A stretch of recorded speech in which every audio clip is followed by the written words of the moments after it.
Last night I broke the news that a procession of radical Islamic preachers are set to descend on Britain in the coming days.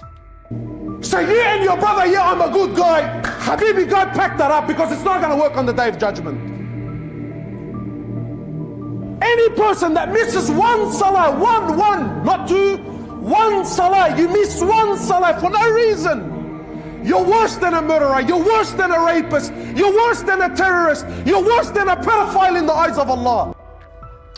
Mohammed Hoblos has been banned from other European countries for extremist views, like reportedly supporting the actions of Hamas. And then, of course, there's Mufti Munir, who says stuff like this. Trying to take jihad from the Kitab and the Sunnah is trying to take sweetness out of honey. If it doesn't have a symbol of kufr, it doesn't have the name of a non-Muslim, then perhaps it's permissible to wear it. Whereas if you buy other clothes, designer clothes, you may be supporting homosexuals, as we said.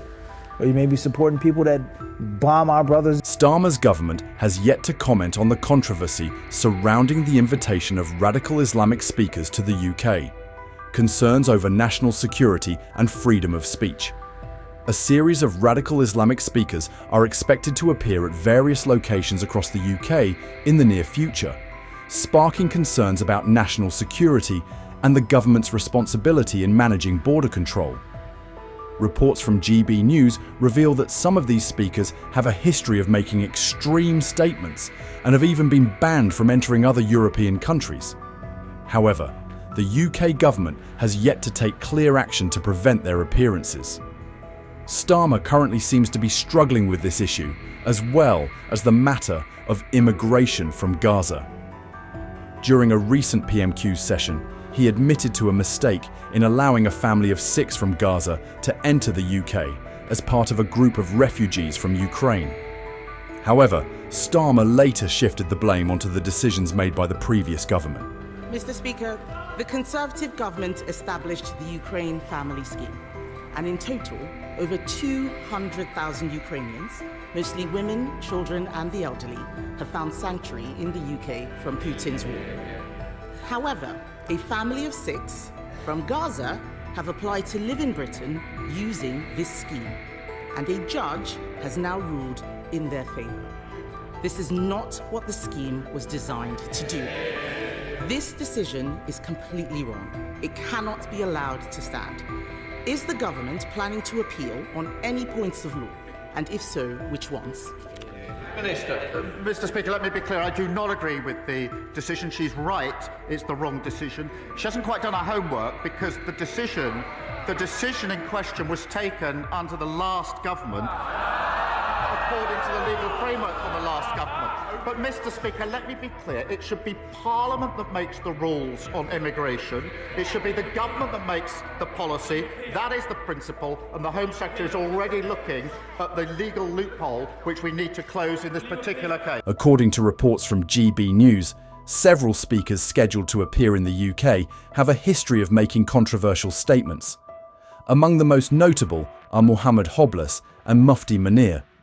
Mohammed Hoblos, who has been banned from entering Germany and the Netherlands, is accused of making inflammatory remarks, including expressions of support for Hamas.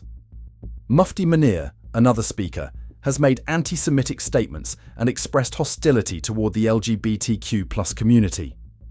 He has also reportedly encouraged opposition to Western cultural values, raising concerns about his potential to spread extremist ideologies within the communities he addresses. Mufti Muhammad ibn Munir is an influential Islamic speaker, but his teachings have sparked controversy due to their divisive content targeting non-Muslims and promoting conservative extremist views.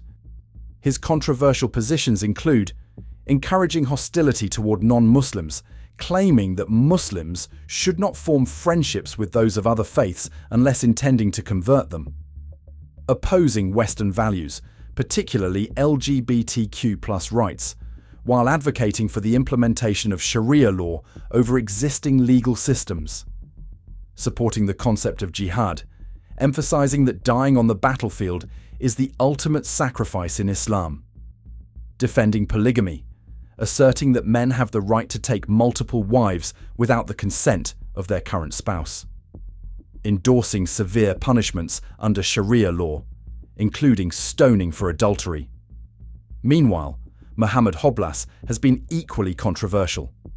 He was banned from entering the Schengen area due to his extreme views. His notable remarks include comparing those who miss prayer services to murderers and sex offenders, shocking the public and drawing criticism even from moderate Islamic organizations, supporting Hamas, declaring that Muslims have a responsibility to aid such organizations by any means necessary, making inflammatory statements inciting violence, urging Muslims to rise against non-believers. GB News can reveal that multiple radical Islamic preachers appear to be coming to the UK in a few days' time. Mufti Mohammed Ibn Munir studied Islam in Yemen when it was an al-Qaeda stronghold. He preaches that Muslims should hate non-Muslims. General principle in al-Islam of al-bara' wal-wala, as was explained by Ibn Qayyim and many others, is to love and to hate for the sake of Allah, which is simply summed up as loving the Muslims and hating the non-Muslims. Being loyal to the Muslims and not being loyal to the non-Muslims. In regards to taking the disbelievers as friends and intimate companions, can a person keep a close relationship with his previous friends and colleagues before he accepted Islam from school, etc.? No and yes. No, they are not your friends, and they are not allowed to be treated as your friends. The yes part, you keep in relations with them to call them to Islam and to invite them to your Statement, you make a comment about this, about that, about the Christians, about the Jews, what do? Huh? They get a problem. Oh, we have to edit the video, Sheikh. Huh? We have to make the video private, yeah, Sheikh, because you mentioned that the Jews are maghdubi alayhim. You said that the Jews are those who earned Allah's wrath and they're jealous. We can't publish your video. Ish hada. What is this? And what's next? The next thing that bothers them or irritates them or is politically incorrect, we take that out and we don't mention that and we don't talk about what is hada. When does it stop? The neutering of the Muslim, spading his courage. They get to kill someone, they kill someone. Every single opportunity, and they have the nerve to have a supposed Star of David, and they supposedly attribute themselves to David. David has nothing to do with you. Solomon has nothing to do with you. You have nothing to do with David. You have nothing to do with Solomon. You have bloodlust. You lust for slaughter and the murdering of people and the manipulation of people. You're evil. Controversy surrounding radical Islamic speakers. Invited to speak in the UK, national security and freedom of speech in question. A series of events featuring radical Islamic speakers scheduled at venues across the UK has sparked concerns over national security and the government's role in regulating immigration. Reports from GB News have revealed that several of these speakers have histories of extremist rhetoric, with some previously banned from entering other European countries. However, the UK government has yet to take definitive action to prevent their appearances.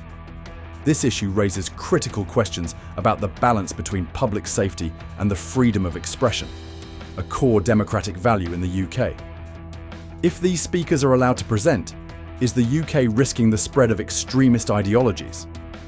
Conversely, if the government takes strong measures to block their entry, would that infringe on the right to free speech? According to GB News, some of the invited speakers, such as Mohammed Hoblas and Mufti Munir, have controversial pasts. Mohammed Hoblas, who has been barred from entering Germany and the Netherlands, has reportedly made incendiary statements, including support for Hamas. Meanwhile, Mufti Munir has been accused of anti-Semitic and anti-LGBTQ+ rhetoric and encouraging resistance to Western cultural values, stoking fears that such events may fuel radicalization.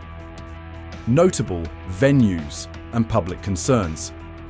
The list of venues includes high-profile locations across the UK, ranging from luxury hotels to sports stadiums and conference centres.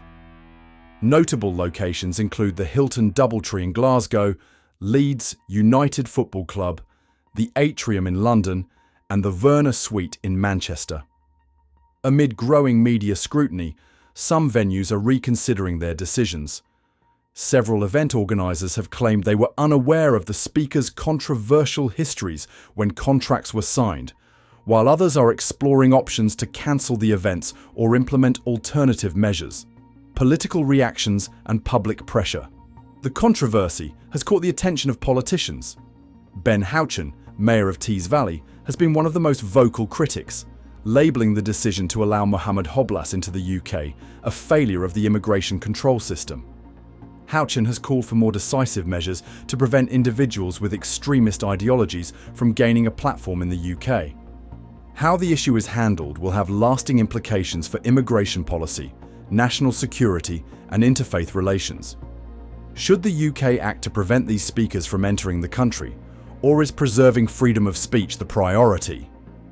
This ongoing controversy highlights the complexities of navigating free expression in an era of heightened security concerns. As the debate unfolds, the government must tread carefully to uphold both public safety and democratic principles. What do you think about this issue? Should the UK prioritise security or freedom of speech? Let us know your thoughts in the comments below. Don't forget to like, subscribe, and turn on notifications for the latest updates on UK politics and society.